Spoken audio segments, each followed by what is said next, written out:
അസ്സലാമു അലൈക്കും വറഹ്മത്തുള്ളാഹി തആല വബറകാതുഹു. തിബ്ബിൽ ഖുലൂബ് സഹായ സംഘം നിലമേൽ യൂട്യൂബ് ചാനലിലേക്ക് എല്ലാവർക്കും മർഹബ മർഹബ മർഹബ. പ്രിയമുള്ള മുഅ്മിനീങ്ങളെ, പരിശുദ്ധമായ ഖുർആനിലെ 2-ാമത്തെ അധ്യായമായ സൂറത്തുൽ ബഖറയിലെ 102-ാമത്തെ ആയത്താണ് നമ്മൾ ഇന്നലെയൊക്കെ വിശദീകരിച്ചത്.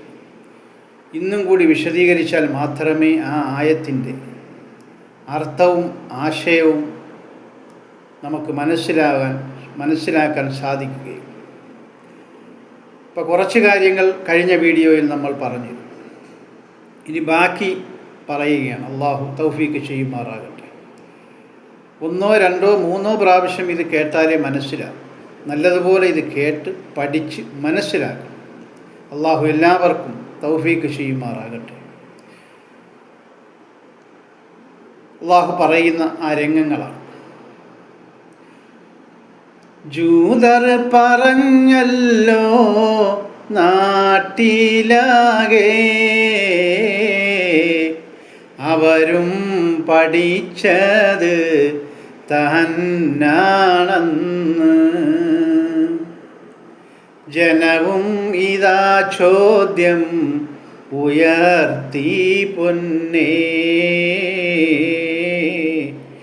ആരായത് എല്ലാം പഠിപ്പിച്ചത്? ആ ജൂതന്മാർ തിരിച്ചു വന്നതിന് ശേഷം, അവരുടെ സ്വന്തം നാടുകളിലേക്ക് തിരിച്ചു വന്നതിന് ശേഷം ഇതാ അവർ ആഭിചാര ക്രിയകളെ പറ്റി പഠിപ്പിക്കുകയാണ്, അതങ്ങോട്ട് പ്രചരിപ്പിക്കുകയാണ്. ജനങ്ങളങ്ങനെ തടിച്ചുകൂടുകയാണ്. അങ്ങനെ ജനങ്ങൾ അവരോട് ചോദിക്കുന്നു, ഈ ആഭിചാര ക്രിയകൾ നിങ്ങൾക്കാരാണ് പഠിപ്പിച്ചു തന്നത്? ജൂതർ പറയുന്നു, മലക്ക് 2, പേരും ഇതാ ഹാറൂത്ത് ഇതാ മാറൂത്തും. അങ്ങനെ ഇതാ അവരോട്, യഹൂദരോട് ജൂതരോട് ചോദിക്കുമ്പോൾ അവർ പറയുകയാണ്, 2 മലക്കുകളാണ്. അവരുടെ പേരുകൾ ഹാറൂത്ത് എന്നും മാറൂത്ത് എന്നുമാണ്. അവരാണ് ഈ ക്രിയവിക്രയങ്ങൾ നമുക്ക് പഠിപ്പിച്ചു തന്നത്. ഈ കാര്യങ്ങളെല്ലാം, ആഭിചാര ക്രിയകളെല്ലാം നമുക്ക് പഠിപ്പിച്ച് തന്നത് എന്ന് ഇവർ പറയുകയാണ്. ഇത് ശരിയായ ഒരു പ്രവണതയാണ്. അതുകൊണ്ട് നിങ്ങളും പിൻപറ്റിക്കൊള്ളുക.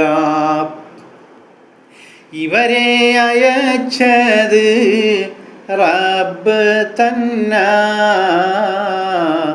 നമുക്കും ഇതാ വേണ്ടി പഠിക്കുവാനാ. ജൂതർ ഇതാ ഇസ്രായേൽ കൂട്ടരോട് പറയുകയാണ്, അല്ല, ആ മലക്കുകളെ നമുക്ക് വേണ്ടി അയച്ചത് അല്ലാഹുവാണ്. നമുക്കിതെല്ലാം പഠിച്ചെടുക്കുവാനും ഇതുപോലുള്ള കാര്യങ്ങൾ ചെയ്യുവാനും ഒരുപാട് കാര്യങ്ങൾ ഈ ക്രിയകൾ കൊണ്ട് നമുക്ക് ചെയ്യേണ്ടതുണ്ട്. അതുകൊണ്ട് അല്ലാഹു നമുക്ക് വേണ്ടി ആ മലക്കുകളെ അയച്ചതാണ്. അതുകൊണ്ട് നിങ്ങൾ വേഗം പഠിക്കണേ, നിങ്ങളെല്ലാവരും വരണേ പഠിക്കാൻ. മൊത്തം ഇതാ ക്രിയ ആഭിചാരം, അതുപോലിതാ കാര്യം ജാലവിദ്യ. ആഭിചാരവും ജാലവിദ്യയും ഇതെല്ലാം അവർ പഠിപ്പിച്ചു കൊടുക്കുകയാണ്. സിഹറും ഇതാ മാരണം, മഷീനോക്കലും, നാളും ഇതാ രാശി ഇതാ നോക്കലും. സിഹറും മാരണവും മഷിനോക്കലും നാളെ നോക്കലും ഇതൊക്കെയും അവരെ പഠിപ്പിക്കുകയാണ്. ആരേം ഇതാ വേണേൽ ഇതാ കൊണ്ടാണേ, നമുക്ക് യഥേഷ്ടമായി ചലിപ്പിക്കാമേ. ഇതാ ജൂതരെ സാധുക്കളായ മനുഷ്യരോട് പറഞ്ഞു കൊടുക്കുന്നു, നമ്മൾ സിഹറിനെ പറ്റി പഠിക്കണം, മരണത്തെ പറ്റി പഠിക്കണം, മഷി നോക്കൽ പഠിക്കണം, നാളെ രാശി നോക്കൽ പഠിക്കണം. ഇങ്ങനെ ഇതെല്ലാം നമ്മൾ ആഭിചാരക്രിയകളെല്ലാം പഠിച്ചാൽ നമുക്ക് ഈ ബാക്കിയുള്ള എല്ലാ മനുഷ്യരെയും നമ്മുടെ ചൊൽപ്പടിക്ക് നിർത്താം. അതിനുള്ള വിദ്യകളാണ് അള്ളാഹു ഹാറൂത്ത് മാറൂത്ത് എന്നീ മലക്കുകളിൽ കൂടി നമ്മളെ പഠിപ്പിച്ചത് എന്ന് ഇതാ ജൂതന്മാർ പറയുകയാണ്, ഇതാ ജനങ്ങളെ പഠിപ്പിക്കുകയാണ്. കേട്ട് ജനങ്ങളും തടിച്ച് കൂടി, അവരും അതിലേക്ക് ഭ്രമിച്ച് പോയി. ഇതെല്ലാം അങ്ങോട്ട് ജനങ്ങൾ കേട്ടപ്പോൾ അവരതിലേക്ക് ഇതാ ഭ്രമിച്ചു പോവുകയാണ്. അതിലേക്ക് അവർക്കൊരു ഇഷ്ടം തോന്നുകയാണ്. വീണ്ടും ഇതാ ജൂതർ പറയുന്നുണ്ടേ, പിരിക്കാമിതാ ഭാര്യ ഭർത്താവേയും. ജൂതന്മാർ പെൺകൊതിയന്മാരാണെന്ന് ഇവിടെ നമ്മൾ മനസ്സിലാക്കേണ്ടിയിരിക്കുകയാണ്. അവരിതാ പറയുകയാണ്, ഈ ആഭിചാര വിദ്യകൾ ആര് പഠിക്കുന്നവോ അവർക്കിതാ ഭാര്യ നല്ലതുപോലെ കഴിഞ്ഞുകൂടുന്ന ഭാര്യ ഭർത്താക്കന്മാരെ പിണക്കാൻ സാധിക്കുന്നതാണ്. അതുകൊണ്ട് ചെറുപ്പക്കാരെ, നിങ്ങൾ ഇത് പഠിക്കണം കേട്ടോ. കുടുംബം ഇത് കൊണ്ട് കലക്കാമെന്ന, അതിനാലിതാ നിങ്ങൾ പഠിച്ചേക്കണേ. നല്ലതുപോലെ കഴിയുന്ന ഭാര്യ ഭർത്ത കുടുംബം, അതിനെ കലക്കാനും അവരെ നമുക്ക് വശീകരിക്കാനും ഇതുകൊണ്ട് സാധിക്കുമെന്നിതാ ജൂതന്മാർ പാപങ്ങളെ പറഞ്ഞു പഠിപ്പിച്ച് മനസ്സിലാക്കുകയാണ്. തെളിവും പറയുന്നു അവരും തന്നെ, സുലൈമാൻ നബിയെയും ഇതാ കൊണ്ടാണേ. ഇതിന് തെളിവായി അവർ ജൂതന്മാർ പറയുകയാണ്, ഇതുപോലുള്ള ആഭിചാരക്രിയകളാണ് സുലൈമാൻ നബി അലൈഹിസ്സലാം കൈവശം വെച്ചത്. സുലൈമാൻ ഇത് പഠിച്ചിട്ടാണ് ജിന്നുകളെ ഇതാ നിലയ്ക്ക് നിർത്തിയത്, അതുപോലെ രാജാധികാരം കിട്ടിയത്, അങ്ങനെ ഒരുപാട് പദവികൾ സുലൈമാന് കിട്ടിയത്. ഇത് കാരണമാണ്, ഈ വിദ്യ പഠിച്ചത് കൊണ്ടാണ്. അതുകൊണ്ട് നമുക്കും അത് പഠിച്ചാൽ സുലൈമാനെ പോലെയാകാം. ഇത് കേട്ടപ്പോഴോ ബാക്കിയുള്ളവരിതാ ഇതിലേക്ക് ഒരുപാട് ഒഴുകാൻ തുടങ്ങുകയാണ്. അവരും പറയുന്നു, നബി സുലൈമാൻ അവർക്കും ഇതിൽ പഠിപ്പ് പെരുത്ത് തന്നെ. ആഭിചാരക്രിയ ഏറ്റവും കൂടുതൽ അറിയാവുന്നത് സുലൈമാൻ നബിക്കാണ്. അതുകൊണ്ട് നമ്മളും പഠിക്കണം. സുലൈമാൻ നബി അങ്ങനെ പഠിച്ചത് കൊണ്ടാണ് രാജാധികാരം കിട്ടിയത്, ജിന്നുകളെ നിലനിർത്താൻ കഴിഞ്ഞത്, ഒരുപാട് ക്ഷുദ്രജീവികളെ നിലയ്ക്ക് നിർത്താൻ സുലൈമാന് കഴിഞ്ഞത്. ഇത് പഠിച്ചത് കൊണ്ടാണെന്ന് ഈ ജൂതരെ സാധുക്കളായ ജനങ്ങളോട് പറയുകയാണ്. അതിനാൽ സുലൈമാനും കീഴടക്കി പലതും പലേ ശക്തി ദുശക്തികളെ. ഇതൊരുപാട് പെരുത്ത് പഠിച്ചതുകൊണ്ട് സുലൈമാൻ പലതും പലേ ദുശക്തികളെയും അടിച്ചമർത്തുകയും പല ദുശക്തികളെയും സുലൈമാൻ്റെ കാൽ ചുവട്ടിലാക്കുകയും ചെയ്തു അത്രേ. ഇവർ പറയുകയാണ് ജൂതന്മാർ, നാട് ഭരിച്ചത് ഇത് കൊണ്ടാണേ, അതിനാൽ നമുക്കെല്ലാം ഇതും പഠിക്കാം. ഈ വിദ്യ പഠിച്ചത് കൊണ്ടാണത്രേ സുലൈമാൻ നബി അലൈഹിസ്സലാം നാട് ഭരിച്ചത് എന്ന് ഇവർ പറയുകയാണ്. എൻ്റെ പ്രിയമുള്ളവർ മനസ്സിലാക്കണം, ഇത് അള്ളാഹുവിൻ്റെ കലാമാണ് ഞാൻ ഈ പറഞ്ഞുകൊണ്ടിരിക്കുന്നത്. ജൂതർ പറഞ്ഞത് ഇത് പോലാണേ, അതിനാൽ ജനങ്ങളും ഒഴുകിയെത്തി. പച്ചക്കള്ളം സുലൈമാൻ നബി അലൈഹിസ്സലാമിൻ്റെ കാര്യം കൂടി പാവം ജനങ്ങളിലേക്ക് പറഞ്ഞു കേൾപ്പിച്ചപ്പോൾ ഒരുപാട് ജനങ്ങളിതാ വരാൻ തുടങ്ങി. ഇതിനെ നമുക്കല്ലാഹ് പറഞ്ഞു തരുന്നു, ഒക്കെ കളവാണ് പറഞ്ഞത് ജൂതർ. അല്ലാഹു റബ്ബുൽ ഇസ്സത്ത് പറയുകയാണ്, ഓ ജനങ്ങളെ, ഓ സത്യവിശ്വാസികളെ, ഈ ജൂതർ പറഞ്ഞത് മൊത്തവും കള്ളമാണ്, പച്ചക്കള്ളമാണ്. ഈ ജൂതർ പറഞ്ഞത് വളരെ കളവാണ് അവർ പറഞ്ഞത്. അതുകൊണ്ടാരും വിശ്വസിച്ചു പോകരുത് കേട്ടോ. അല്ലാഹ് പറയുന്നു, ഇതെല്ലാം കളവാ, ജൂതർ അവർക്കുള്ള പ്രചാരങ്ങളാ. അള്ളാഹു പറയുകയാണ്, ഇവർ പറയുന്നത് മൊത്തവും പച്ചക്കള്ളമാണ്, മാത്രവുമല്ല അവരുടെ പ്രചാര വേലകളാണിതൊക്കെ. അതുകൊണ്ട് ആരും അതിലേക്ക് കടന്നു പോകരുതേ. കള്ളക്കഥയുമേ തന്നെയാണേ, സുലൈമാൻ നബിക്കൊന്നും അറിയില്ലെന്നേ. അള്ളാഹു പറയുകയാണ്, ഇവർ പറയുന്ന കഥകളെല്ലാം പച്ചക്കള്ളമാണ് കേട്ടോ. ഈ ആഭിചാര ക്രിയകളെന്നും ബഹുമാനം നിറഞ്ഞ സുലൈമാൻ നബി അലൈഹിസ്സലാത്തു വസ്സലാമിന് അറിയില്ല കേട്ടോ. ഇവകൾ വശമുള്ളത് ജൂതർക്കാണേ, ബന്ധം ഒരു ബന്ധവും സുലൈമാനില്ലേ. ഈ ആഭിചാര ക്രിയകളെല്ലാം വശമുള്ളത് ജൂതർക്ക് മാത്രമാണ്, അല്ലാതെ സുലൈമാൻ നബി അലൈഹിസ്സലാത്തു വസ്സലാമിന് യാതൊരുവിധ ബന്ധവുമില്ല.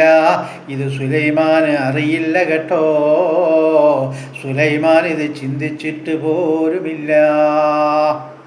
ജൂതർ മലക്കെന്ന് പറഞ്ഞവരും അവരും മലക്കല്ല, പിശാചുക്കള. മലക്കെന്ന് പറഞ്ഞതും പച്ചക്കള്ളമാണ്, അവരിൽ നിന്നുള്ളതായ പിശാചിക്കളാണ്. അതുകൊണ്ട് അവർ മലക്കെന്ന് പറഞ്ഞതും പച്ചക്കള്ളമാണ്. സുലൈമാൻ നബിക്ക് ഇത് വശമുണ്ടെന്ന് പറഞ്ഞതും പച്ചക്കള്ളമാണ്, അവരിത് പഠിച്ചതെന്ന് പറഞ്ഞതും പച്ചക്കള്ളമാണെന്ന് അള്ളാഹു ഉണർത്തുകയാണ്. അല്ലാഹു ഉണർത്തുന്നു ഇതിനെ പറ്റി,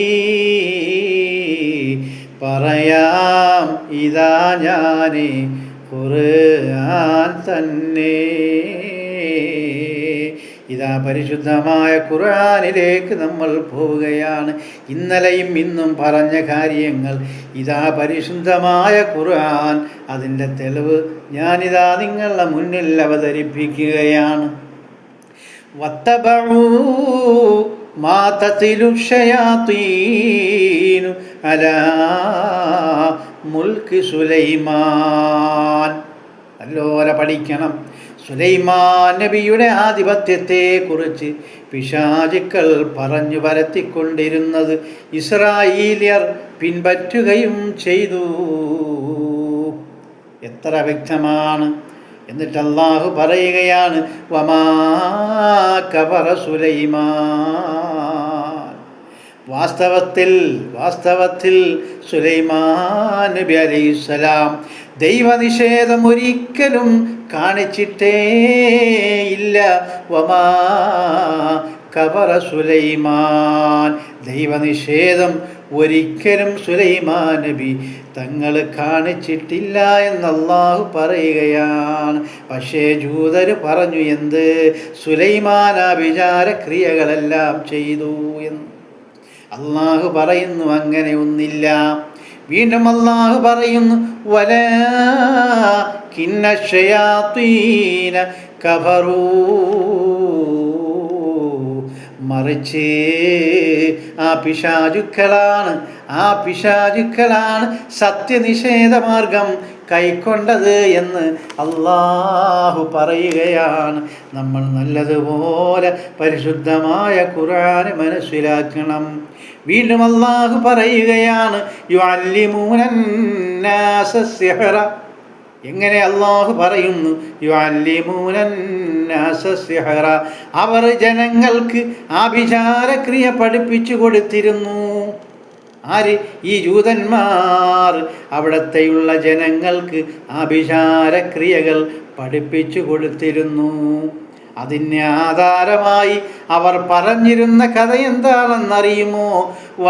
അല്ലാഹു പറയുകയാണ്, വമാ ഉൻസില അലൽ മലക്കൈനി ബിബാബില ഹാറൂത വമാറൂത. ഇതിനാധികാരികമായ തെളിവ് അവർ പറയുകയാണ്, ബാബിലോണിൽ ഹാറൂത്ത് എന്നും മാറൂത്ത് എന്നും പേരുള്ള 2 മലക്കുകൾക്ക് ലഭിച്ചതിനെ പറ്റിയും പറഞ്ഞു പരത്തിക്കൊണ്ടേയിരുന്നത് അതിനെ അവർ പിന്തുടർന്നു. വമാ ഉൻസില അലൽ മലക്കൈനി ബിബാബില ഹാറൂത വമാറൂത. ബാബിലോണിൽ ഹാറൂത്ത് എന്നും മാറൂത്ത് എന്നും പേരുള്ള 2 മലക്കുകൾക്ക് ലഭിച്ചതിനെ പറ്റിയും പറഞ്ഞു പരത്തിക്കൊണ്ട് ഇരുന്നത് അതിനെ അവർ പിന്തുടർന്നു. വീണ്ടും അല്ലാഹു താഴോട്ട് പറയുകയാണ്, വമാ യുഅല്ലിമാനി മിൻ അഹദിൻ ഹത്താ യഖൂലാ ഇന്നമാ നഹ്നു ഫിത്നതുൻ ഫലാ തക്ഫുർ ഫയതഅല്ലമൂന മിൻഹുമാ. ബാബിലോണിൽ വെച്ച് ഹാറൂത്ത് മാറൂത്ത് എന്നിങ്ങനെ 2 മലക്കുകൾക്ക് ആഭിചാര വിദ്യ അവതരിപ്പിച്ചു കൊടുത്തിട്ടില്ല. അല്ലാഹു പറയുകയാണ്, മാത്രവുമല്ല ഞങ്ങൾ ഒരു പരീക്ഷണം മാത്രമാണ്, അതുകൊണ്ട് നീ സത്യം നിഷേധിക്കാൻ ഒരുമ്പടരുത് എന്ന് പറയാൻ ഇടവരത്തക്കവണ്ണം അവർ 2 പേരും ഒരാൾക്കും ആഭിചാരം പഠിപ്പിച്ചിട്ടേ ഇല്ല. വീണ്ടും അല്ലാഹു പറയുകയാണ്, മായുഫർരിഖൂന ബിഹി ബൈനൽ മർഇ വസൗജിഹി. ഭാര്യാഭർത്താക്കന്മാരെ പരസ്പരം ഭിന്നിപ്പിക്കുന്ന ആഭിചാരം അവരുടെ പക്കൽ നിന്ന് ജനങ്ങൾ പഠിച്ചിട്ടുമില്ല. അതെല്ലാം വെറും കെട്ടുകഥകളാണ്.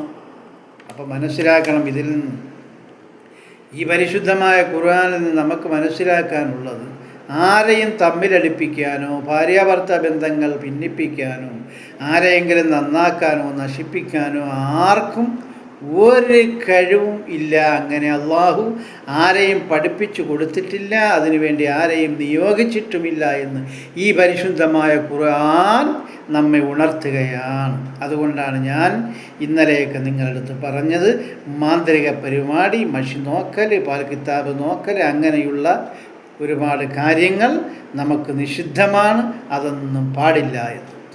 വീണ്ടും അല്ലാഹു പറയുകയാണ്, വമാഹും ബിളാരീന ബിഹി മിൻ അഹദിൻ ഇല്ലാ ബിഇദ്നില്ലാഹ്. വാസ്തവത്തിൽ ആഭിചാരം കൊണ്ട് അല്ലാഹുവിൻ്റെ അനുമതിയില്ലാതെ ആർക്കും ഒരു ഉപദ്രവവും ചെയ്യാൻ അവർക്ക് അഥവാ ആഭിചാര വൃത്തിയിലേർപ്പെട്ടവർക്ക് കഴിയുകയുമില്ല. എല്ലാ കഴിവും അള്ളാഹുവിനാണ്. അള്ളാഹു നിശ്ചയിച്ചാലല്ലാതെ നമുക്കൊരു ദോഷം വരികയില്ല. അള്ളാഹു നിശ്ചയിച്ചാലല്ലാതെ നമുക്കൊരു ഗുണം വരികയില്ല. അള്ളാഹു നിശ്ചയിച്ചാലല്ലാതെ നമുക്കൊരു രോഗം വരില്ല. അള്ളാഹു നിശ്ചയിച്ചാലല്ലാതെ ആ രോഗം മാറുകയുമില്ല. വേറെ ആര് എന്ത് കുതന്ത്രങ്ങൾ ചെയ്താലും, എത്ര തകിടെഴുതിയാലും, എത്ര കൂടെഴുതിയാലും, എത്ര നൂല് ഓതിയാലും, എത്ര വെള്ളമോതി കൊടുത്താലും ഒന്നിനും ഒരു മാറ്റവും ഇല്ല. ഇതൊക്കെ പച്ചക്കള്ളമാണ് എന്ന് അള്ളാഹു ഉണർത്തുകയാണ്. ഇതാദ്യമേ കൊണ്ടുവന്നതാരാണ്? ജൂതൻ്റെ പരിപാടിയാണ്. ആഭിചാരക്രിയകളെല്ലാം ജൂതന്മാരിൽ നിന്ന് ഇങ്ങനെ വന്ന് ഇപ്പോൾ ഈ ഖിയാമത്ത് നാൾ അടുക്കുന്തോറും നമ്മളുടെ സമൂഹത്തിലും വേര് പിടിച്ച് കഴിഞ്ഞിരിക്കുന്ന ഒരു സംഭവമായി മാറിയിരിക്കുകയാണ്. പരിശുദ്ധമായ ഖുർആനാണ്. ഇതിനെ ആർക്കും തള്ളിക്കളയാനേ പറ്റുകയില്ല. വീണ്ടും അള്ളാഹു പറയുന്നത് നോക്കാം. വയതഅല്ലമൂന മാ യദുർറുഹും വലാ യൻഫഉഹും. ശരിക്കും പറഞ്ഞാൽ അള്ളാഹു പറയുകയാണ്, ശരിക്കും പറഞ്ഞാൽ അവർക്ക് പ്രയോജനപ്പെടാത്തതും മറിച്ച് ദോഷമുണ്ടാക്കുന്നതുമാണ് അവർ പഠിക്കുന്ന ആഭിചാര സൂത്രം. വലഖദ് അലിമൂ ലമനിസ്തറാഹു മാലഹു ഫിൽ ആഖിറതി മിൻ ഖലാഖ്.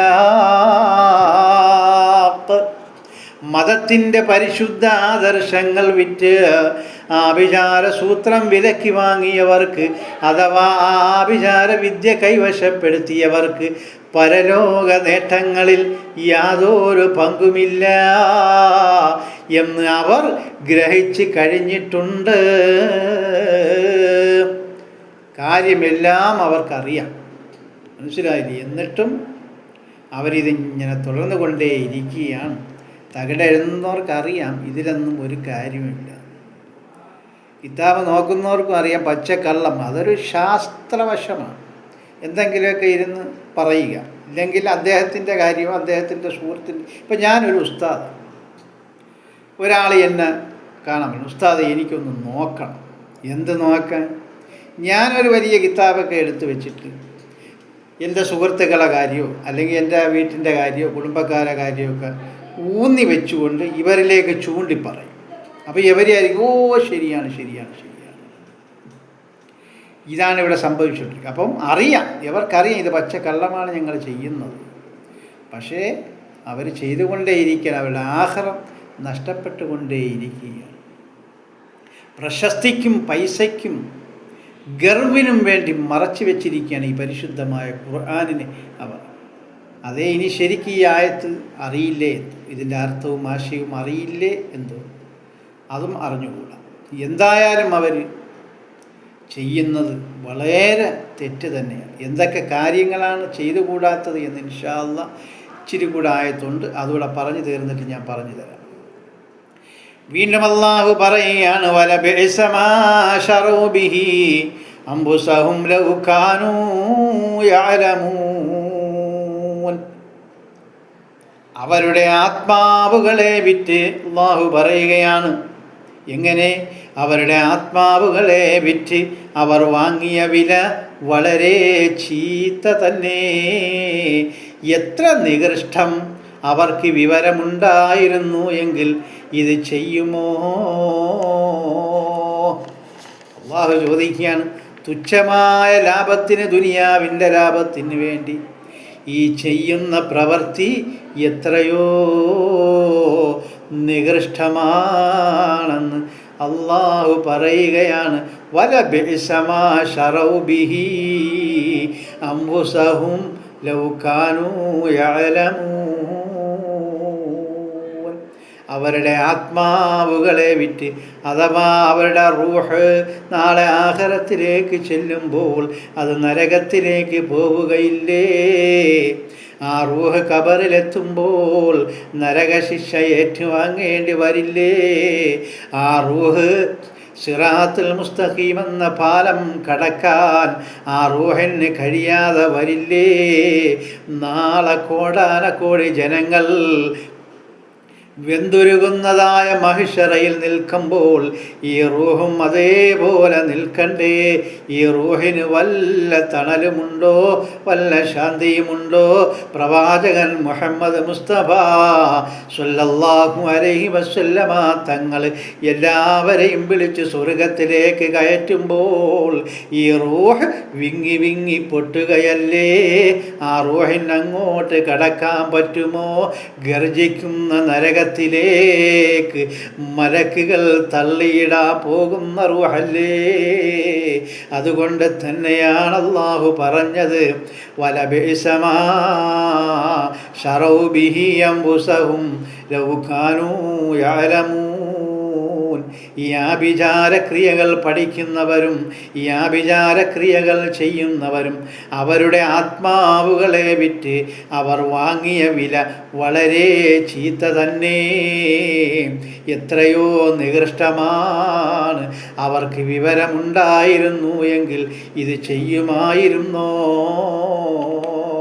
അള്ളാഹു ചോദിക്കുകയാണ്. അതുകൊണ്ട് എൻ്റെ പ്രിയമുള്ളവരെ, മാന്ത്രിക വേലകൾക്ക് നമ്മൾ പോകരുത്. പോകുന്നതും വലിയ ശിക്ഷയാണ്. വെള്ളം മന്ത്രിക്കാനും പാടില്ല, ചരട് ഓതുവാനും പാടില്ല, വിളക്ക് കത്തിക്കുവാനും പാടില്ല. എന്തൊക്കെയാണ് കുറച്ച് കാര്യങ്ങൾ ഞാൻ നിങ്ങളിലേക്ക് വിശദീകരിക്കാം. പൂജാതി കർമ്മങ്ങൾ പാടില്ല. എന്തെങ്കിലും വീട്ടിൽ പ്രശ്നങ്ങളുണ്ടായാൽ നമ്മൾ ആരെയെങ്കിലുമൊക്കെ വിളിച്ച് മന്ത്രവാദം ചെയ്യിക്കും. അതാണ് ഞാനിവിടെ ഉദ്ദേശിച്ചത്. പൂജാതി കർമ്മങ്ങളൊന്നും പാടില്ല. അങ്ങനെ ചെയ്യുന്നവരും ചെയ്യിക്കുന്നവരും എല്ലാം നാളെ ആഖിറത്തിൽ അവരുടെ റൂഹ് വിൽക്കുന്നവരായി മാറും, നരകത്തിന് വേണ്ടി വിൽക്കുന്നവരായി മാറിപ്പോകും. അതുകൊണ്ട് പൂജാതി കർമ്മങ്ങൾ ആരും ചെയ്യരുത് കേട്ടോ. രണ്ടാമത്തത് നിലവിളക്ക് കത്തിക്കുക എന്നതാണ്. ഏതെങ്കിലുമൊക്കെ ഒരു പരിപാടിയിൽ നമ്മൾ പങ്കെടുത്താൽ നിലവിളക്ക് കത്തിക്കുകയാണ് എങ്കിൽ അതിൻ്റെ പരിസരത്ത് പോലും നമ്മൾ പോകുവാനോ അതിലേക്ക് പങ്കാളിയാകുവാനോ സാധ്യമല്ല. ഇത് പരിശുദ്ധ ഖുർആൻ ഞാൻ പറഞ്ഞതുകൊണ്ട് എനിക്ക് പച്ചയ്ക്ക് പറഞ്ഞേ മതിയാവൂ. ആര് എന്നോട് എതിർത്താലും ആര് എന്നോട് പരാതി പറഞ്ഞാലും ആരെന്നെ കൊല്ലാൻ വന്നാലും പരിശുദ്ധമായ ഖുർആൻ പച്ചയായി പറഞ്ഞില്ല എങ്കിൽ ഞാനും നാളെ കുറ്റക്കാരനാണ്. അതുകൊണ്ട് നിലവിളക്ക് കത്തിക്കാൻ നമുക്ക് ഇസ്ലാമിൽ അനുവദനീയമല്ല. ഈ ഖുർആൻ കൊണ്ട്, ഈ പരിശുദ്ധമായ 102-ാമത്തെ ആയത്ത് കൊണ്ട് നമുക്ക് മനസ്സിലാക്കുന്നതാണ്. അതുപോലെ പരോപകാരം എന്ന ഒരു കിതാബുണ്ട്. ആ കിതാബ് നോക്കി പറയാൻ പാടില്ല. അതിന് ചില ആൾക്കാർ പണ്ടൊക്കെ പറയും പാൽ കിതാബാണെന്ന്. ആ പാൽ കിതാബ് നോക്കരുത് കേട്ടോ. അതുപോലെ അതിൽ നിന്നും കൂടിയ ഷുമൂസുൽ അൻവാറുണ്ട്, ഷംസുൽ മആരിഫയുണ്ട്. അങ്ങനെയൊക്കെ ഒരുപാട് കിതാബുകൾ പലരും എഴുതി വെച്ചിട്ടുണ്ട്. അതൊന്നും നോക്കിയിട്ട് നിനക്ക് ഇന്നത് സംഭവിക്കും, നിനക്ക് ഇന്നത് മാറും, നീ ഇന്നത് ഇത് കൊണ്ടുവച്ചാൽ അത് മാറും, ഇത് മാറും എന്നൊക്കെ പറയുന്നത് വെറും പച്ച നുണയാണ്, പച്ചക്കള്ളമാണ്. അങ്ങനത്തെ ഉള്ളവരുടെ റൂഹെല്ലാം നാളെ നരകം വിലയ്ക്ക് മേടിക്കുമെന്ന് അള്ളാഹു ഈ ആയത്തിൻ്റെ അവസാനം പറയുകയാണ്. ഞാൻ ഓതിയതാണ്, നിങ്ങൾ കേട്ടതാണ്. അതുപോലെ വീണ്ടും മഷിനോട്ടം എന്ന് പറയുന്നത് അത് തനീച്ച ഹറാമാണ്, ഒന്നും കാണത്തില്ല. അതൊക്കെ പിശാചിൻ്റെ മുറകളാണ്. അതുപോലെ മന്ത്രവാദം, തകിടെഴുതലും, വീട്ടിൻ്റെ 4 മൂലയ്ക്ക് കുഴിച്ചിടലും, വീട്ടിൻ്റെ മണ്ടയിൽ ഇതാ എഴുതി വയ്ക്കലും എല്ലാം, അതുപോലെ പുതിയ കട തുടങ്ങുമ്പോൾ എഴുതി വയ്ക്കലും ഒക്കെയും മന്ത്രവാദത്തിൽ പെടുന്നതാണ്. അതും ഹറാമാണ്. അങ്ങനെ ചെയ്യുന്നവരും ചെയ്യിപ്പിക്കുന്നവരും ചെയ്യാൻ പോകുന്നവർക്കുമെല്ലാം നരകത്തിലാണ് അവരുടെ ആത്മാക്കൾക്കുള്ള വിലയുണ്ട് കേട്ടോ. അവർക്ക് നരകത്തിലേക്കുള്ള ആത്മാവുകൾ അവരുടെ നരകം വിലയ്ക്ക് മേടിക്കുന്നതാണ്. അതുകൊണ്ട് മന്ത്രവാദത്തിലേക്ക് നിങ്ങൾ പോകരുത്. തൊപ്പി വെച്ചവരാണ് മന്ത്രവാദം ചെയ്യുന്നത്, താടി വെച്ചവരാണ് മന്ത്രവാദം ചെയ്യുന്നത്, അതല്ലെങ്കിൽ സ്വാമിമാരാണ് മന്ത്രവാദം ചെയ്യുന്നത്, അതല്ലെങ്കിൽ വേറെ ആരെങ്കിലുമാണ്. ആരായിക്കൊള്ളട്ടെ, നമ്മളാ വഴിക്ക് പോകരുത് കേട്ടോ. നമുക്കെന്തെങ്കിലും പ്രയാസങ്ങൾ നേരിട്ട് പോയാൽ, നമുക്കെന്തെങ്കിലും ദുഃഖങ്ങൾ നേരിട്ട് പോയാൽ പടച്ച റബ്ബിനോട് ചോദിക്കണം. അത് മാറ്റാൻ അള്ളാഹുവിന് മാത്രമേ കഴിയുകയുള്ളൂ. ചിലപ്പോൾ താമസമെടുത്തേക്കാം. അതുകൊണ്ടാണല്ലോ പറഞ്ഞത് ക്ഷമാശീലരുടെ കൂടെയാണ് അള്ളാഹു എന്ന്. ഇന്നല്ലാഹ മഅസ്സാബിരീൻ എന്ന് അള്ളാഹു പറഞ്ഞത്. ഇതൊക്കെ കൊണ്ട് തന്നെയാണ് നമുക്കൊരു മുസീബത്ത് വന്നാൽ അത് ഇൻഷാ അള്ളാഹ് മാറും എന്ന ഉറച്ച വിശ്വാസത്തോടുകൂടി നമ്മൾ അള്ളാഹുവിലേക്ക് അടുക്കുക, പൊറുക്കലിനെ ചോദിക്കുക. നമ്മളുടെ കാര്യങ്ങളെല്ലാം അള്ളാഹു യഥാവിധി നടത്തിത്തരും കേട്ടോ. ഇത്തിരി താമസിച്ചതിൻ്റെ പേരിൽ നമ്മളാരും മാന്ത്രികരുടെ അടുക്കൽ പോകരുത് കേട്ടോ, ജ്യോത്സ്യൻ്റെ അടുക്കൽ പോകരുത് കേട്ടോ, ചന്ദനക്കുളം എടുക്കരുത് കേട്ടോ. ഇനിയും പറയുകയാണ്, പാല് കാച്ചി ഒരു ചടങ്ങല്ല, അതും ഒരു ഹറാമായ പരിപാടിയാണ്. നമ്മളൊരു പുതിയ വീട് വെച്ചിട്ട് പാല് കാച്ചെന്നുള്ള ഒരു ചടങ്ങും അവിടെയും ഇതാ നിലവിളക്ക് കത്തിക്കുകയാണ്. പാടില്ല, പാടില്ല സഹോദരാ. നമ്മളൊരു വീട് വച്ചാൽ അതിൽ നമ്മൾ താമസമാകുമ്പോൾ ആ വീട്ടിലേക്ക് നമ്മളെല്ലാവരും ബിസ്മി ചൊല്ലി ഏത് സമയത്ത് കയറിയാലും അള്ളാഹുവിൻ്റെ നാമം ഉച്ചരിച്ചുകൊണ്ട് നമ്മൾ ആ വീട്ടിലേക്ക് കയറിയിട്ട് ഏതെങ്കിലും പാവങ്ങൾക്ക് സദക്ക കൊടുത്താൽ അത് ബർക്കത്തായിരിക്കും കേട്ടോ. അല്ലെങ്കിൽ 10 പേരെ വിളിച്ചുകൊണ്ട് ഒരു ആഹാരം കൊടുത്താൽ അതും നല്ലത് തന്നെയാണ്. അല്ലെങ്കിൽ ഏതെങ്കിലും ഉസ്താദുമാരെ വിളിച്ചിട്ട് പരിശുദ്ധമായ ഖുർആൻ ഓതിക്കലും നല്ലതാണ്. പക്ഷേ ഒരു ആചാരമായിട്ട് പാല് കാച്ചിയിട്ട് ആ പാല് എല്ലാവർക്കും വീതിച്ചു കൊടുത്താൽ അത് തനിച്ച ഹറാമാണ്. ഞാനും ചെയ്തിട്ടുണ്ട്, നിങ്ങളും ചെയ്തിട്ടുണ്ട്. പക്ഷേ ഇതിങ്ങനെ ഈ ആയത്ത് ഞാൻ ഒരുപാട് പ്രാവശ്യം ദൗറ ചെയ്തപ്പോൾ എനിക്കൊരു കാര്യം പിടികിട്ടി. ഇതൊക്കെ ഹറാമാണ്. പാല് കാച്ചൽ അതൊരു ആചാരമായിട്ട് പാല് കാച്ചണ്ട എന്നല്ല, പാല് കാച്ചൽ ഒരു ആചാരമായി നമ്മൾ കാണിച്ചാൽ, അത് കാച്ചിയാൽ അത് തനിച്ച ഹറാമാണ്. അതുപോലെ ചിലർ സുബഹിൻ്റെ സമയത്ത് പാല് കാച്ചും, അതൊക്കെ ഹൈറ് തന്നെയാണ്. പക്ഷേ ചിലരുണ്ടല്ലോ, ചില മാന്ത്രികർ മുസഹബ് കൊടുക്കും, എന്നിട്ട് പറയും നിങ്ങൾ ഈ മുസഹബ് കൊണ്ടും വീട്ടിലേക്ക് കയറണം.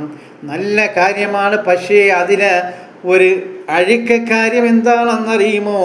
ഈ പരിശുദ്ധമായ ഖുർആൻ പാല് കാച്ചിൻ്റെ അന്ന് നമ്മളിതാ കൊണ്ട് വീട്ടിൻ്റെ എവിടെയെങ്കിലും വെച്ചാൽ പിന്നെ ആ മുസാഹബ് ഖിയാമത്ത് വരെ നമ്മളാരും തൊടില്ല. അങ്ങനെ അത് അവിടെ ഇരുന്ന് കൊണ്ട് ശപിക്കുകയാണ്. ഇനി അങ്ങനെ ആരെങ്കിലും പരിശുദ്ധമായ ഖുർആൻ ഒരു പുതിയ വീട്ടിലേക്ക് ആദ്യമായി കൊണ്ട് കയറിയാൽ ആ പരിശുദ്ധമായ ഖുർആൻ എന്നും എടുത്തു ഓതുകയാണ് എങ്കിൽ അവർക്കത് ബർക്കത്ത് തന്നെയാണ്, യാതൊരു സംശയവുമില്ല. പക്ഷേ അത് ഓതാതിരിക്കുകയാണ് എങ്കിൽ അവിടെ ശാപമാണ്. ഇങ്ങനെയുള്ള കാര്യങ്ങൾ നമ്മൾ മനസ്സിലാക്കണം. അതുപോലെ ആചാര വെടിക്ക് വേണ്ടി നമ്മൾ പാല് കാച്ചരുത്, അത് ഹറാമാണ്. നമ്മൾ പുതിയ വീട്ടിലേക്ക് കയറിയാൽ ഒരു പാവപ്പെട്ടവന് സദക്ക കൊടുക്ക്, ഒരു 10 പേർക്ക് ആഹാരം കൊടുക്ക്. നമ്മൾ കുറച്ച് ഉസ്താദുമാരെ വിളിച്ച് നല്ല ഒരു ഖുർആൻ, നമ്മളെ പരിശുദ്ധമായ ഖുർആൻ ഓതി ദുആ ചെയ്ത് ഹദിയ ചെയ്തോ, ഇതിലൊന്നും യാതൊരു കുഴപ്പവുമില്ല. ഇതൊക്കെ ഹൈറായ പരിപാടിയാണ്. പക്ഷേ പാല് കാച്ചൽ അതൊരാചാരമാക്കി മാറ്റരുത്. ഇന്ന സമയത്തേ നമ്മളെ വീട്ടിൽ കയറാവൂ, അതും ഒരു ആചാരമാക്കി മാറ്റി വയ്ക്കരുത്. സുബഹിൻ്റെ സമയത്തേ നമ്മൾ കയറാവൂ എന്ന ഒരു ആചാരം, അതും ഹറാമ് തന്നെയാണ്. ഏത് സമയത്തും നമ്മൾ വെച്ച വീട്ടിൽ അള്ളാഹുവിൻ്റെ തൗഫീഖ് ഉണ്ട് എങ്കിൽ ബിസ്മില്ലാഹിർ റഹ്മാനിർ റഹീം എന്ന് പറഞ്ഞുകൊണ്ട് വലതുകാല് വെച്ച് നമുക്ക് കയറാം. അതുപോലെ ഒരാൾ വീട്ടിൻ്റെ കന്നിമൂല ഒരു വീട് വയ്ക്കാനോ കട വയ്ക്കാനോ നമ്മൾ ശ്രമിച്ചു കഴിഞ്ഞാൽ കന്നിമൂല തിരയാറുണ്ട്. എന്ത് കന്നിമൂല, എന്ത് വടക്ക് മൂല, എന്ത് കന്നിമൂല, അങ്ങനെയൊന്നും ഒരു മൂലയുമില്ല. പിന്നെയോ നമ്മളൊരു വീട് വെച്ചാൽ അതിൻ്റെ ഫ്രണ്ട് വാതിൽ പടിഞ്ഞാറ് നിന്ന് പടിഞ്ഞാറ് നിന്ന് അല്പം വടക്കോട്ടായി മാറി നിന്നാൽ അതൊരു ബർക്കത്ത് തന്നെയാണ്. ഇനി അങ്ങനെ വയ്ക്കാൻ നിവർത്തിയില്ല എങ്കിൽ എങ്ങനെ വേണോ നിങ്ങൾക്ക് വീട് വയ്ക്കാം, എങ്ങനെ വേണോ നിങ്ങൾക്ക് വീട് പണിയാം, അതിലൊന്നും യാതൊരുവിധ തടസ്സവുമില്ല. പക്ഷേ ഈ കന്നിമൂലയും നിലവിളക്കും സ്ഥാനം കാണലുമൊക്കെ ഹറാമ് തന്നെയാണ്. അതൊക്കെ ജൂതന്മാരുടെ ആഭിചാര പ്രവർത്തികളിൽ പെട്ടതാണെന്ന് നാം മനസ്സിലാക്കണം. അതുപോലെ ചന്ദനക്കുടം, ഉത്സവം, മാനക്കുടം, ഇങ്ങനെയുള്ള കാര്യങ്ങൾ, ചില നേർച്ചകൾക്ക്, ഉറൂസിനെ പറ്റിയെന്ന് ഞാൻ ഇപ്പോൾ പറയുന്നില്ല, അതൊന്നും ഇപ്പോൾ പറയാനുള്ള സമയമല്ല. ചന്ദനക്കുടം പള്ളിയിലോ തയ്ക്കാവിലോ അതുപോലെ മക്ബറകളിലോ ഒക്കെ ഇങ്ങനെ കറങ്ങി ചന്ദനക്കുടം എടുക്കുന്നത് തനിച്ച ഹറാമാണ്. കാരണം എന്താണെന്നറിയുമോ? ഈ ചന്ദനക്കുടത്തെ ഞാൻ എടുത്തു പറയാൻ കാരണം, ജൂതന്മാരെ ആഭിചാരക്രിയകളും പഠിപ്പിച്ചിട്ട് വന്ന് ബൈത്തുൽ മുഖദ്ദസിൻ്റെതായ ചുറ്റും ഇതാ അവർ ഇരുമ്പ് കൊണ്ടുണ്ടാക്കിയതായ കുടം പോലത്തതായ കുറച്ച് സാധനങ്ങൾ അവരുടെ തോളുകളിൽ ഏറ്റി ആ ബൈത്തുൽ മുഖദ്ദസിനെ വലം വയ്ക്കുമായിരുന്നു. അതൊരാഭിചാരക്രിയയായിരുന്നു. അന്ന് ജൂതന്മാർ ചെയ്ത കാര്യമാണ്. അത് ഹറാമാണ്, അത് തനിച്ച ഹറാമാണ്. അതുപോലെ തന്നെയാണ് ഇന്ന് നമ്മൾ ചന്ദനക്കുടവും എടുക്കുന്നത്. അതുപോലെ ആന എഴുന്നള്ളത്ത് ഇപ്പോഴൊക്കെ എന്താ ഹറാം. അതുപോലെ ദഫ് മുട്ടെന്ന് പറയുന്ന ഒരു വലിയ ഹലാലായ കാര്യം കിടക്കുകയാണ്. നമ്മൾ ദഫ് മുട്ടിനെ പറ്റി മനസ്സിലാക്കണം. എന്താണ് മനസ്സിലാക്കേണ്ടതെന്നറിയുമോ? അള്ളാൻ്റെ റസൂൽ സ്വല്ലല്ലാഹു അലൈഹി വസല്ലം മദീനയിലേക്ക് ചെല്ലുമ്പോൾ അവരുടെ ആൾക്കാർ ദഫ് മുട്ടി സ്വീകരിച്ചു എന്ന് നമ്മൾ പഠിച്ചവരാണ്. അത് ഏത് ദഫാണെന്നറിയുമോ? ഒട്ടകത്തിൻ്റെ ഉണ്ടല്ലോ, ഒട്ടകത്തിൻ്റെ തോല് വളരെ നൈസായി എടുത്തതിന് ശേഷം കമ്പി വളച്ചത് വലിയ ചുറ്റുമാക്കിയിട്ട് അതിൽ യാതൊരു ഹോള് പോലും ഇല്ലാതെയാക്കിയിട്ട് അതിൽ ശബ്ദമുണ്ടാക്കും. അവർ ഒരു ചെറിയ താളം തട്ടും. അത് ദഫാണ്. അങ്ങനെ താളം തട്ടി ബഹുമാനപ്പെട്ട മുഹമ്മദ് മുസ്തഫ സ്വല്ലല്ലാഹു അലൈഹി വസല്ലമ തങ്ങൾ വരുന്നത് അവിടെയുള്ളതായ ജനങ്ങളെ അറിയിക്കുകയാണ് ചെയ്തത്. അല്ലാതെ അതൊരു ആചാരമല്ല, ദഫ് മുട്ട് സുന്നത്തല്ല. ഇന്ന് നമ്മളെ നബിദിനത്തിനൊക്കെ എത്രയോ പിള്ളേർ DJ സർക്കസും ദഫ് മുട്ടുമായിട്ട് നടക്കുന്നു. ശരിക്ക് പറഞ്ഞാൽ അത് ശരിയല്ല.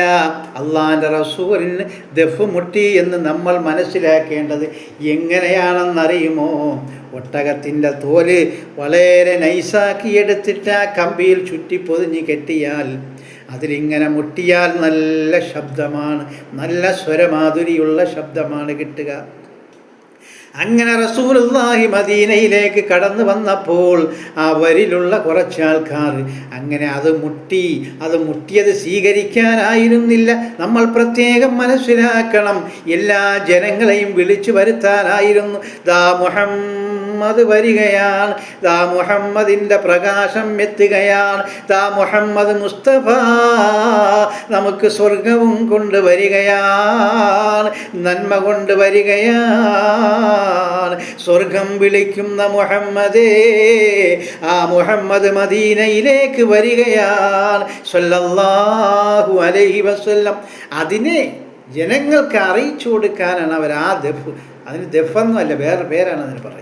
മനസ്സിലായി? വലിയ സാധനം, പണ്ടാരം ഇങ്ങനെ വളർന്നു, ആ സാധനമാണ് അവർ മുട്ടിയത്. അത് റസൂലിനായി വരവേറ്റതല്ല, പിന്നെയോ ജനങ്ങളെ അറിയിച്ചതാണ്. റസൂൽ വന്നു എന്ന് മനസ്സിലായി. എന്നിട്ട് അവർ അറബിയിൽ കവിതകൾ പാടി, താല അൽ ബദറു എന്ന് ആ പാട്ട്. അത് കവിത പാടിയതാണ്, അല്ല ഈ ദഫ് മുട്ടി പാടിയതല്ല. ദഫ് മുട്ടിയത് അവിടുത്തെ ജനങ്ങളെ ഉണർത്താൻ വേണ്ടിയാണ്.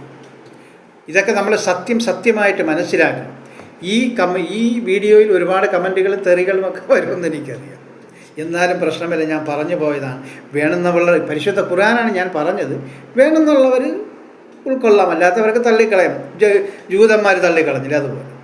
അപ്പോൾ അതുകൊണ്ട് ഇനി നബിദിനത്തിൽ നമ്മൾ ഈ ദഫുമുട്ട് അതൊരു മത്സരമാക്കി വെക്കണ്ട എന്നാണ് ഞാൻ പറയുന്നത്. അത് ഹറാമാണ്.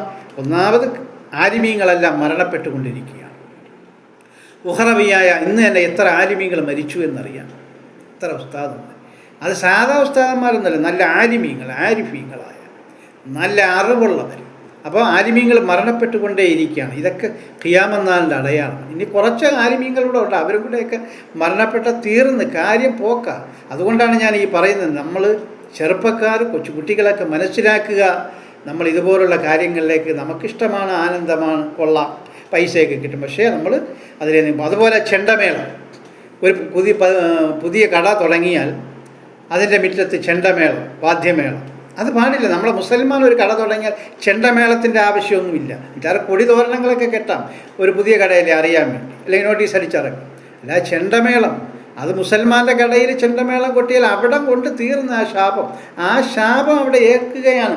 അള്ളാഹു യഹൂദികളെ എങ്ങനെ, ജൂതന്മാരെ എങ്ങനെ ശപിച്ചോ അതുപോലെ ശപിക്കുകയാണ്. കാരണം അവരുടെ ആഭിചാര ക്രിയകളാണ് ഈ ചെണ്ടമേളം. ശൈത്താൻ വലിയ ഇഷ്ടവുമാണ്, മുഅ്മിനീങ്ങൾക്കത് വളരെ വെറുപ്പുള്ള കാര്യവുമാണ് ചെണ്ടമേളം. അപ്പം അതും നമ്മൾ ഒഴിവാക്കുക. അതുപോലെ വീടുകളിൽ ചില മേശരിമാർ പറയും, നിങ്ങൾ അവിടെ ഹോളിടണം, എങ്കിലേ നല്ലത് റഹ്മത്ത് വരികയുള്ളൂ. ഇവിടെ ഹോളിടണം, മനസ്സിലായി? അപ്പോൾ ചെറിയ പൈപ്പിൻ്റെ ഒരു 4-5 പൈപ്പിൻ്റെയൊക്കെ വണ്ണത്തിലുള്ള ഒരു ഹോളുകളൊക്കെ ചില വീട്ടുകളിലൊക്കെ ഇട്ട് വെച്ചിരിക്കുന്നത് ഞാൻ കണ്ടിട്ടുണ്ട്. അതുകൊണ്ടാണ് എടുത്ത് പറഞ്ഞത്. ആ ഹോളിടലും ഹറാമാണ്, മനസ്സിലായി? അതൊരു ആചാരമല്ലേ. സാധാരണ എല്ലാവരും വീട്ടിന് ആവശ്യമായ ഹോളുകൾ ഇട്ടാണ് പണിയുന്നത്. പിന്നെ രണ്ടാമതൊരു ഹോളിടേണ്ട കാര്യമൊന്നും ഒരു ചുക്ക് സംഭവിക്കുക. വൽ ഖദരി ഖൈരിഹി വ ശർരിഹി മിനല്ലാഹി തആല. ഗുണവും ദോഷവുമായ എല്ലാ കാര്യങ്ങളും അള്ളാഹുവിൽ നിന്ന് വരുന്നതാണ് എന്ന് വിശ്വസിക്കണം. അതാണ് ഒരു മുസൽമാൻ്റെ കടമ. ഒരു മുസൽമാൻ ആകണമെങ്കിൽ അങ്ങനെ ആയിരിക്കണം. അതുകൊണ്ട് എല്ലാവരും കാര്യങ്ങൾ മനസ്സിലാക്കുക. ഇൻഷാ അല്ലാഹ് നാളെ കാണാം. അല്ലാഹുമ്മ ഗ്ഫിർ ലിൽ മുഅ്മിനീന വൽ മുഅ്മിനാത്ത് വൽ മുസ്ലിമീന വൽ മുസ്ലിമാത്ത് റബ്ബനാ റബ്ബിർഹംഹുമാ കമാ റബ്ബയാനീ സ്വഗീറാ ربنا آتنا في الدنيا حسنة وفي الآخرة حسنة وقنا عذاب النار صلى الله على محمد صلى الله عليه وسلم صلى الله على محمد صلى الله عليه وسلم اللهم صل على محمد يا ربي صل عليه وسلم. السلام عليكم ورحمة الله.